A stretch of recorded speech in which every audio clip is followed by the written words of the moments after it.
প্রিয় শ্রোতা বন্ধুরা, আপনারা যারা জয়ার গল্পের নিবাস আমার এই চ্যানেলটিকে সাবস্ক্রাইব করেছেন, লাইক দিয়েছেন, তাদেরকে অসংখ্য ভালোবাসা জানাই। শুরু করছি বন্ধুরা গল্প পাঠ। আজকের গল্প বেলা শেষের রাগিনী, লেখিকা শুভ্রা সান্যাল। স্নান করতে করতে বাথরুমে কলটা বন্ধ করে কান খাড়া করল সুলতা। হ্যাঁ, ফোন বাজছে। এই এক জ্বালা। ফাঁকা বাড়িতে কোনো রকমে ভেজা গায়ে তোয়ালে জড়িয়ে এসে ফোনটা ধরল ও। ওপারে একটি মেয়ের গলা। এটা সৌমিদের বাড়ি? ওকে একটু ডেকে দেবেন? হ্যাঁ, কিন্তু ও তো এখন অফিসে। আমি ওর শাশুড়ি বলছি। আপনার নামটা বলুন, এলে বলে দেব। আমি সোনারপুর থেকে বলছি। অলোকেশ বাবুদের পাশের বাড়ি থাকি। নতুন এসেছি। আজ কিছুক্ষণ আগে ওনার স্ত্রী টিভি দেখতে দেখতে হঠাৎ অসুস্থ হয়ে পড়েন। স্থানীয় ডাক্তারবাবু বলেছেন ম্যাসিভ অ্যাটাক। মিস্টার সিংহ খুব নার্ভাস হয়ে গেছেন।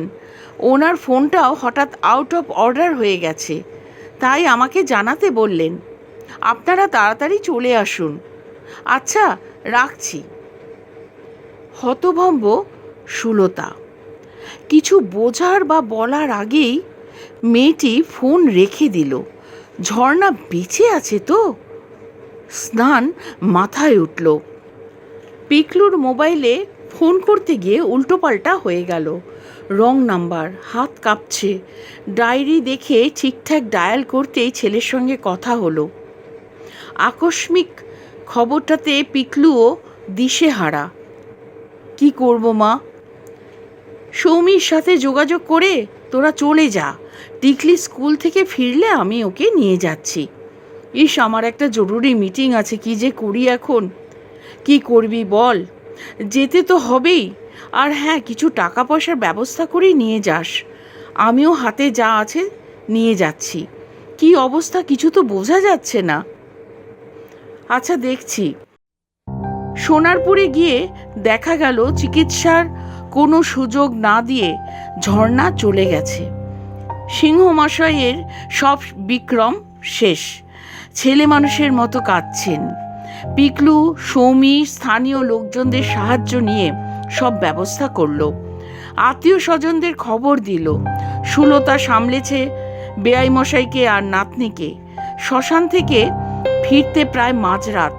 পিকলু সৌমিকে সকালেই চলে আসতে হবে। অফিসে এসে কাজকর্ম সামলে ছুটির ব্যবস্থা করে তারপর সৌমি শাশুড়িকে বলল, মা, আজকের দিনটা তুমি টিকলিকে নিয়ে এখানে থেকে যাও। বাবার যে অবস্থা, একলা ফেলে যাওয়া যাবে না।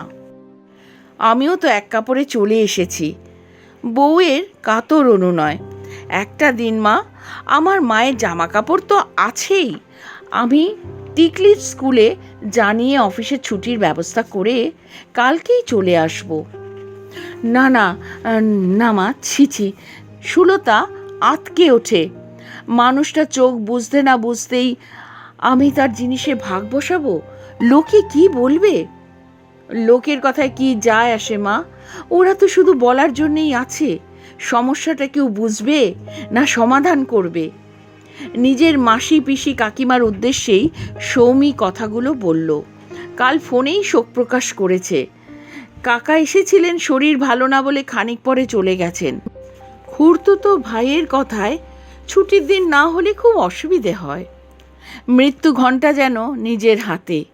ছুটি ছাটার সুযোগ সুবিধে দেখে বাজালেই হলো।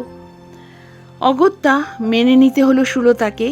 স্নান সেরে নিজের জামা কাপড় ধুয়ে শুকিয়ে নেবার অবসরটুকুতেই সুলতা আনলা থেকে ঝর্ণার একটা আটপৌরে শাড়ি ব্লাউজ নিয়ে পড়েছিল। তাইতেই কাল হলো। 4 বছরের নাতনি বলে উঠল, দাদাই দেখো, আম্মা দ্বিগুণ হয়ে গেছে। বেয়াই মশাই তো তা দেখেই স্থান কাল পাত্র ভুলে সুলতার হাত ধরে ডুকরে কেঁদে উঠলেন। ভাগ্যিস বাইরের কেউ ছিল না সামনে। লজ্জায় সংকোচে সুলতা পালিয়ে বাঁচে। অমন রাশভারী লোকের শিশুসুলভ আচরণে সুলতা অস্বস্তিতে পড়ে যায়। সোনারপুর থেকে দমদম পার্ক আসা যাওয়া করে শ্রাদ্ধ, শান্তি, কাজকর্ম সব মোটামুটি ভালোভাবে মিটে গেছে। সমস্যা দেখা দিল এরপর।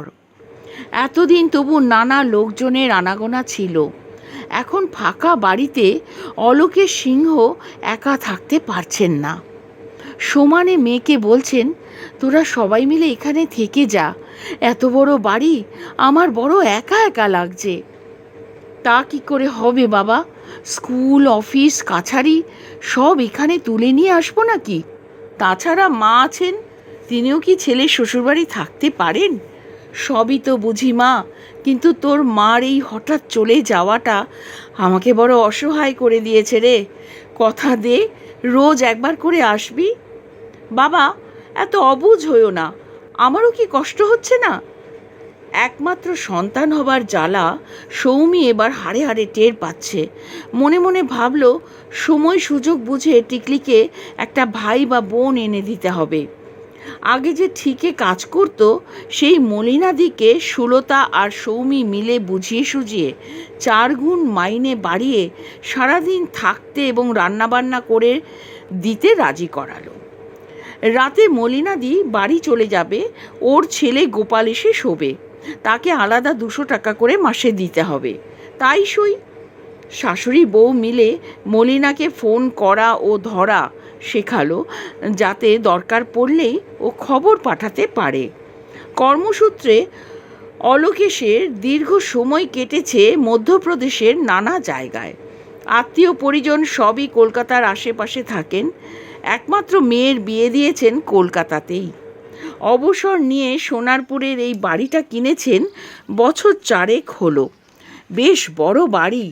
ঝর্নার খুব গাছের শখ ছিল, তাই বেশ সুন্দর বাগান করেছেন সামনের দিকে। বাড়ির পেছন দিকে আছে আম গাছ, পেয়ারা গাছ, কিছু সবজির গাছ। ঝর্নার স্পর্শে সারা বাড়ি কেমন জীবন্ত ছিল। এখন মরার হাল হয়েছে। ঝর্না খুব মিশুকেও ছিল। বাগানে গেটের সামনে দাঁড়িয়ে সবার সঙ্গে গল্প করত। অলোকেশ একটু গণ্ডিবদ্ধ, গায়ে পড়ে সবার সঙ্গে কথা বলতে পারেন না, একা একা হাঁপিয়ে ওঠেন। মলিনা কোনো রকমে কাজ সেরে ফ্যান চালিয়ে চেয়ারে বসে টিভি দেখে। মেয়ে বারবার বলে গেছে, ওকে কিছু বলবে না বাবা, কি একটু মানিয়ে নেবে। আজকাল বিশ্বাসী লোক পাওয়া খুব মুশকিল। অগত্যা কর্ডলেসটা নিয়ে বারান্দায় বসে এখানে ওখানে ফোন করেন। সবাই ব্যস্ত। অলোকেশের মতো অবসর আর কার আছে? কালই মেয়ের সাথে কথা হয়েছে, তবুও মেয়ের বাড়িতেই ফোন করেন। মেয়ে তো অফিসে। কথা হয় সুলতার সঙ্গেই। স্বামী মারা গেলে মেয়েরা অসহায় হয় জানতেন অলোকেশ। ছোটবেলায় বাবা মারা যাওয়ার পর মাকে দেখেই বুঝেছেন। কিন্তু বিপত্নিকদেরও এমন দুর্গতি হয় জানা ছিল না। একদিন মেয়ে জামাই অথবা সুলতার অনুরোধে চলে আসেন দমদম পার্ক। সারা দিন দুজন 60 অতিক্রান্ত মানুষ গল্প গুজবে মশগুল হয়ে থাকেন। একসময় যেতে হয়। যাবার পথে ঝর্নার স্মৃতিতে সামান্য ধুলো ফেলে সুলতা টাটকা ফুলের সুবাস ছড়ায়। এমনি করেই কেটে গেল 8-10 মাস। একদিন মলিনা ফোন করে জানালো যে তার স্বামীর শরীর খুব খারাপ, কদিন আসতে পারবে না। অগত্যা সৌমি বাবাকে এই ফ্ল্যাটেই নিয়ে এলো। 2টো বেডরুম, একটা ড্রয়িং কাম ডাইনিং রুম। সোনারপুরের বাড়ির তুলনায় পাখির বাসা। নিজেদের সেট হয়ে গেছে, কোনো অসুবিধে হয় না। আজ বছর 6 হলো সৌমির বিয়ে হয়েছে। রাতে থাকার মতো লোক বিশেষ কেউ আসেনি। সুলতা একটা ঘরে নাতনিকে নিয়ে শোয়, অন্য ঘরে পিকলু, সৌমি। অলোকেশকে সুলতার খাট ছেড়ে দিতে হলো। সুলতা তার বেয়াই মশাইয়ের জন্য হাসি মুখে মেঝেতে বিছনা করে নিল। সৌমি মরমে মরে যাচ্ছে। নিজেরা খাটে আর তারই বাবার জন্য শাশুড়ি মেঝেতে শোবেন। অনেকবার বলেছিল, মা তুমি তোমার ছেলে আর নাতনিকে নিয়ে খাটে শো, আমি এখানে শুই। কটা দিন তো। শাশুড়ির আত্মত্যাগের আনন্দের কাছে সৌমির অস্বস্তি আপত্তি বেশিক্ষণ টিকল না। শুধু শোবার কষ্টটুকু ছাড়া সারাদিন যে সুলতার বড় ভালো কাটে। মলিনা কাজে আসার পর ওরা সবাই মিলে অলোকেশকে নিয়ে দুদিন সোনারপুরে কাটিয়ে গেল। গতানুগতিক দিনগুলো সুলতার বড় একঘেয়ে কাটে।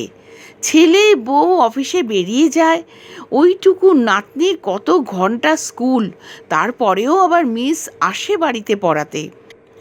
একটা উড়ো উড়ো কথা কানে আসছে, যদিও সুলতাকে কেউ বলেনি। টিকলির জন্য ওরা বোর্ডিং স্কুলের কথা ভাবছে। সত্যি তো, মা বাবার সময় নেই। সুলতাও চাকরি করেছে, সমস্যাটা বোঝে। বাধা দেবে কি করে? প্রায় চলে যেতে ইচ্ছে করে সোনারপুরে, লজ্জায় প্রকাশ করতে পারে না। ধন্যবাদ দেয় দূরভাষকে। মোটা বিল আসে, সে হোক, পেনশন তো আছে। সেদিন সুলতার শরীরটা ভালো ছিল না, ঠান্ডা লেগে জ্বর হয়েছে, সঙ্গে গলা ব্যথা, কাশি। সৌমি যেতে চাইছিল না, সুলতাই জোর করে ওদের সোনারপুরে পাঠালো। রবিবার ছাড়া তো সময় হয় না। সন্ধেবেলা পিকলুর ফোন এলো, মা একটা অসুবিধে হয়েছে, আমার ফিরতে রাত হবে। হসপিটাল থেকে বলছি, শ্বশুরমশাইয়ের শরীরটা ঠিক নেই। গত 3-4 দিন যাবৎ উনি 2-1 মিনিটের জন্য অজ্ঞান হয়ে যাচ্ছেন। আজ আমাদের সামনেই পড়ে গেলেন। একটু পরে জ্ঞান এলো, কিন্তু কিছু মনে নেই। সুলতার হাত কাঁপছে, রিসিভার ধরে রাখতে পারছে না। ইনি কি ঝর্ণার মতো চলে যাবেন? উদ্বেগ চাপা থাকলো না। এখন কেমন আছেন? কোথায় নিয়ে এসেছিস? আমি যাব? না না, আমি পিজি থেকে বলছি। তুমি একদম ব্যস্ত হইও না। সৌমিক কোনো রিস্ক নেয়নি, লোকাল ডাক্তারকে দিয়ে লিখিয়ে সোজা এখানে নিয়ে এসেছে। আজ রবিবার তো, বড় ডাক্তার নেই, কাল সকালে যা হবার হবে। তবে ওরা বলছে ভয়ের কিছু নেই। কথা বলছেন? জ্ঞান আছে? সব ঠিক আছে মা, বোধহয় পেসমেকার বসাবে। আমাকে রাতে এখানে থাকতে হবে। সৌমি টিকলিকে নিয়ে বাড়ি যাচ্ছে। রিসিভার হাতে ধরেই বসে থাকে সুলতা। একটা অদ্ভুত শূন্যতা ওকে ঘিরে ধরেছে। অলোকের সিংহ কি শুধুই ছেলের শ্বশুর? পেসমেকার বসিয়ে অলোকেশ বাড়ি এলেন দিন 7 বাদে। সৌমির ঝামেলা আরও বাড়ল। শুধুমাত্র মলিনাদির হেফাজতে বাবাকে এখন রাখা যায় না। দমদম পার্কের ফ্ল্যাটে কদিন কাটল। বদ্ধতায় অলোকেশ হাঁপিয়ে ওঠেন। সোনারপুরে ফেরার জন্য অস্থির হয়ে উঠেছেন। আবার একা থাকতেও ভয় পাচ্ছেন। এখন টাইমে টাইমে ওষুধ খেতে হয়, সুগার ধরা পড়েছে। তাছাড়া অন্যান্য উপসর্গও আছে। খাওয়া দাওয়ায় নিষেধাজ্ঞা। আবার আয়া বা নার্স রাখার মতো পরিস্থিতিও নয়। সৌমি মহা বিপদে পড়েছে। বাবার অবুঝ মেজাজও তো কম নয়। এখানে সুলতা নিপুণ হাতে সব কিছু ম্যানেজ করেছে। সৌমির আবার মায়ের জন্য কান্না পেল। মা থাকলে তাকে তো কিছুই ভাবতে হতো না। এই মাসের 4 তারিখে টিকলিকে হোস্টেলে দিয়ে আসতে হবে। 5 তারিখ থেকে ক্লাস শুরু হবে। 7-5 ভাবনার মধ্যে হঠাৎই সৌমির মাথায় একটা বুদ্ধি খেলে গেল।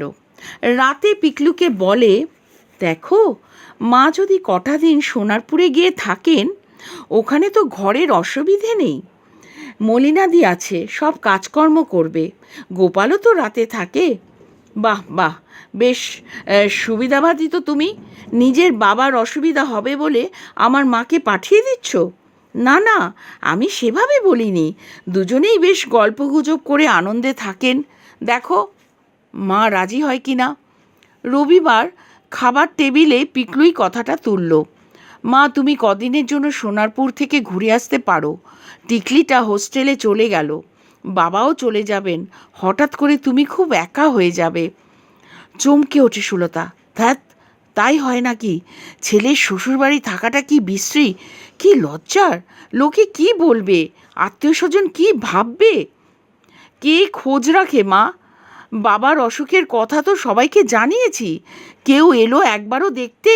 সৌমি বলে উঠল। না না, তবুও কেউ বলতে ছাড়বে না। সুলতাকে থামিয়ে পিকলু বলল, ছাড়ো তো, বলবে তো বলবে, তাছাড়া তুমি তো সারা জীবনের জন্য যাচ্ছ না। আপনি আর অমত করবেন না মিসেস গুহ, অত বড় বাড়ি বাগান সব পড়ে আছে, আর এখানে এত কষ্ট করার কোনো মানে হয়? এরা খুব ভালো প্রস্তাব দিয়েছে, অলোকেশ বললেন। তবু সুলতার দ্বিধা আপত্তি যায় না। আমি যে আছি আপনাদের অসুবিধে করে, আপনি তো মেয়ের বাড়ি আছেন। তাও ঠিক, আসলে ঝর্ণা এত আকস্মিকভাবে চলে গেল, একা একা বড় ফাঁকা লাগে। অনেক যুক্তি তর্ক সেন্টিমেন্টের পর অনির্দিষ্টকালের জন্য সুলতা এলো সোনারপুরে। দুটি নিঃসঙ্গ মানুষ একে অপরের পরিপূরক হয়ে হাসি গল্পে ওষুধ বিশুধ নিয়ম কানুনে বেশ দিন কাটে। সুলতা মাঝে এক আধবার দমদম পার্কে গিয়েছিল, কিন্তু দুজনের ইচ্ছা শক্তি আবার টেনে আনে সোনারপুরে। টাকা পয়সার অসুবিধে নেই, অলোকেশ সুলতা দুজনেরই পেনশন আছে। পিকলু সৌমির কাছে হাত পাততে হয় না, তবু ওরা প্রতি মাসে শনিবার ব্যাগ বোঝাই করে জিনিসপত্র নিয়ে আসে। সোমবার এখান থেকেই অফিস যায়। ছুটি ছাটায় নাতনিও আসে। মনে শান্তি থাকলে একটু ঠান্ডা লাগা ছাড়া বুড়ো বয়সে আর কী বা লাগে। প্রায় বছর ঘুরতে চলল। সুলতা ভুলেই গেছে সে পরের সংসারে ভারপ্রাপ্ত গৃহিণী। ইদানিং মাস দুই সুলতার মনে হলো পিকলু সৌমি যেন আগের মতো আন্তরিক নয়। এলো গেল, জিনিসপত্র সবই আনলো, তবু যেন কানে শুদ্ধ ধ্বনিটি লাগলো না। হেমন্তের শেষে ভোরবেলা বেশ ঠান্ডা আমেজ লাগে। বাগানের যেখানটায় নরম রোদ পোষা কুকুরের মতো পায়ের কাছে ল্যাজ নাড়ে, সেখানে ওরা দুজন 2 কাপ লিকার চা নিয়ে বসেন। একসময় বেশিরভাগ দিনের ওদের গল্প বিষয় থাকে শৈশবের কিছু টুকরো স্মৃতি, বার্ধক্যের দ্বারে এসে যা সব থেকে মদিরাময়। এমনই একটা বুধবারে গেটের সামনে গাড়ি থেকে নামলো পিকলু সৌমি। আরে মামনি বাবাজি, এসো এসো, কদিন আসুনি কেন? উৎফুল্ল অলোকেশ। ওদের হাড়িমুখ সুলতার নজর এড়ায়নি। এমন বেদিনে অফিস ছুটি নিয়েছিস? বস, চা নিয়ে আসি। না থাক, আমরা চা খেতে আসিনি। কি হয়েছে পিকলু, এইভাবে কথা বলছিস কেন? মা, তোমার আর্থিক জোর আছে, কারো কাছে হাত পাততে হয় না। তাহলেও সমাজ আত্মীয় পরিজন সব নিয়েই তো চলতে হয়। তোমাদের কি? আমাদেরই সব শুনতে হয়। কি বলতে চাইছিস তুই? অনেকে ফোন করে তোমাকে চায়, মাসিরা। তুমি নেই শুনলেই বলে বিদ্যাসাগরের দূরদৃষ্টি ছিল বল, বিধবা বিবাহ আইন চালু করে গেছেন, এখন তো লিভ টুগেদারও চালু। চুপ কর, কান গরম হয়ে যাচ্ছে সুলতার। এইসব তো আমি অনেক আগেই বলেছিলাম, তখন তোরাই বড় বড় কথা বললি। তখন কি করে জানবো তোমরা এরকম কুঞ্জবন বানিয়ে তুলবে? পিকলু! রাগে উত্তেজনায় কাঁপতে থাকে সুলতা।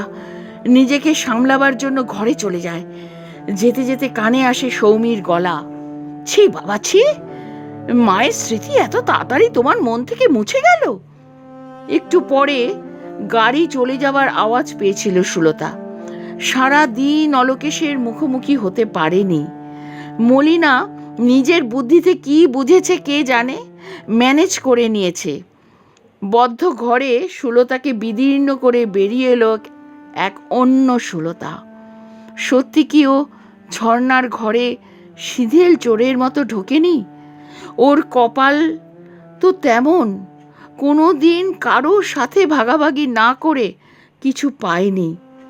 গ্রামের গরিব পুরোহিত জগমোহন ভট্টাচার্যের প্রথম সন্তান, যমজ কন্যা সুলতা ও বনলতা। মাতৃদুগ্ধ বিধাতার প্রথম পরম দান। ভাগ করে খেতে হলো। অদেখা পুরুষটির রসিকতায় বনলতা ছিল ফর্সা। শ্রীময়ী, সুলতা, শ্যামা নিতান্ত সাদামাটা। তবে 5 ভাই বোনের মধ্যে ওই ছিল মেধাবী। ভালোভাবে বিএ পাশ করে রেলওয়ে সার্ভিস কমিশনের পরীক্ষায় পাশ করে ইন্টারভিউয়ে ডাক পেয়েছিল কলকাতায়। চক্রধরপুর থেকে এসে ইন্টারভিউ দিতে গেলে একদিন থাকতে হবে। চেনা জানা কেউ নেই। বাবা সঙ্গে করে এনেছিলেন অবস্থাপন্ন যজমান মণিময় গুহমল্লিকের বাড়ি। রেলের চাকরিটা হয়ে যেতেই ধুরন্ধর মণিময় নিজের লম্পট ভাইয়ের সঙ্গে বিয়ের প্রস্তাব দিলেন। কালো কুৎসিত মেয়েকে দেখে আকৃষ্ট হবার কিছু ছিল না। ছিল সংসারের দাবার বোর্ডে গরিবকে দেওয়া বড়লোকের অলঙ্ঘনীয় কিস্তি। গোড়া ব্রাহ্মণ জাতপাতের বিচার না করে বিনা পণে নামমাত্র খরচে কন্যাদায় থেকে মুক্তি পেয়ে স্বস্তির নিঃশ্বাস ফেলেছিলেন। মাইনের টাকার অর্ধেকটা বাবাকে দিতে হতো।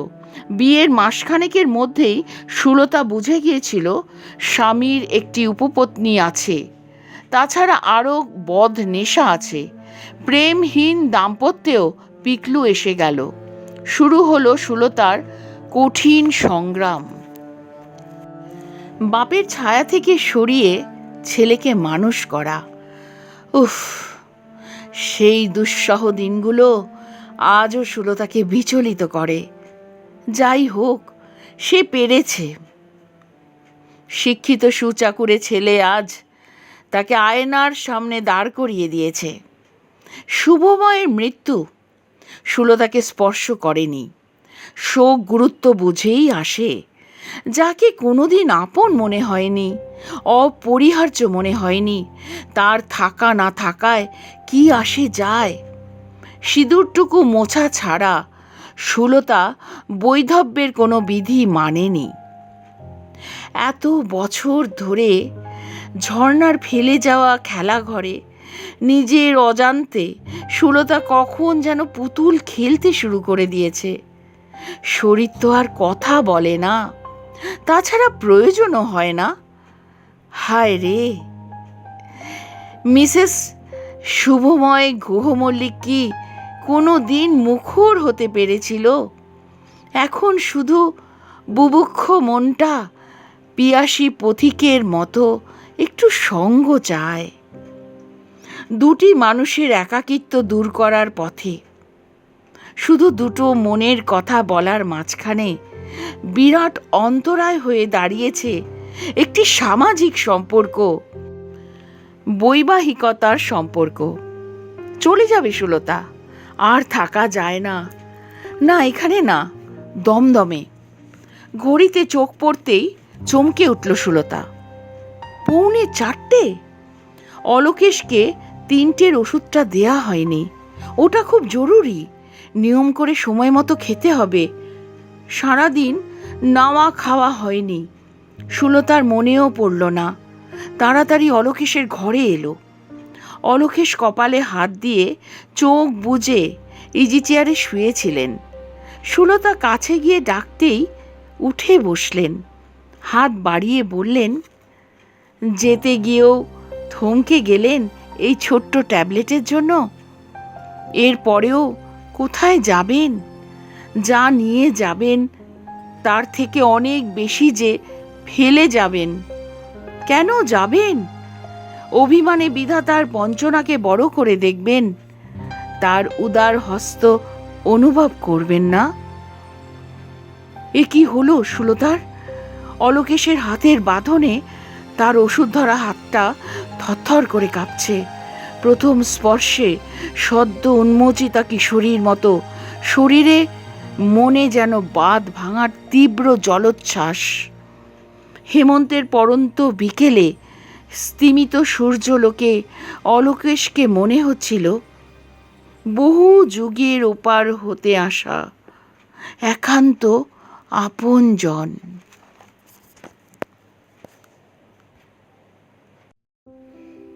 গল্প এখানেই শেষ হলো।